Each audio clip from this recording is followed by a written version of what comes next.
পৃথিবীতে বাস করি। যে দেখো কত সুন্দর প্রকৃতিতে মুগ্ধ আসছে।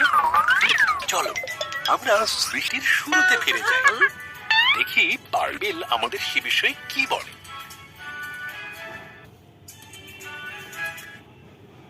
সৃষ্টির শুরুতে ঈশ্বর আকাশমণ্ডল ও পৃথিবী তৈরি করলেন।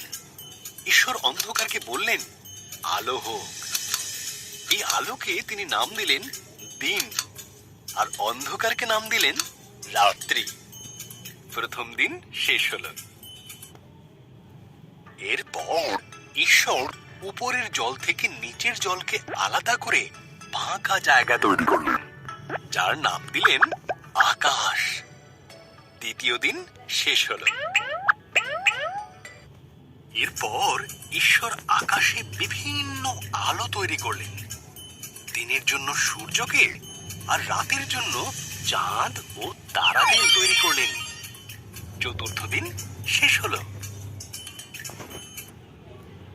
ঈশ্বর মাছেদের সৃষ্টি করলেন জলে সাঁতার কাটার জন্য, আর পাখিদের সৃষ্টি করলেন আকাশে ওড়ার জন্য।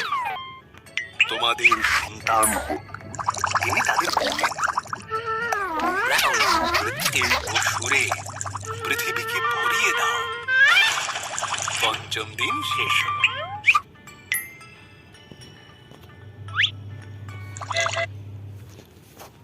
এরপর ঈশ্বর পশুদের সৃষ্টি করলেন।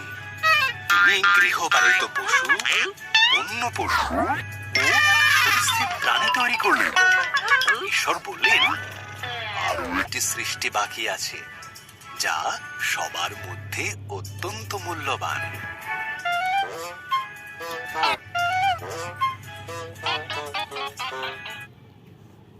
তাই তিনি নিজের মতন করে পুরুষ ও নারী সৃষ্টি করলেন। তিনি বললেন, তোমাদের সন্তান হোক, পৃথিবীর দায়িত্ব নাও, মাছ ও পশু পাখিদের যত্নে রেখো। ষষ্ঠ দিন শেষ হল। এরপর ঈশ্বর দেখলেন তাঁর সমস্ত সৃষ্টিকে খুব সুন্দর। তিনি বললেন, এই সপ্তম দিনে তিনি বিশ্রামে গেলেন এবং দিনটিকে স্মরণীয় করে রাখলেন। সপ্তম দিন শেষ হলো।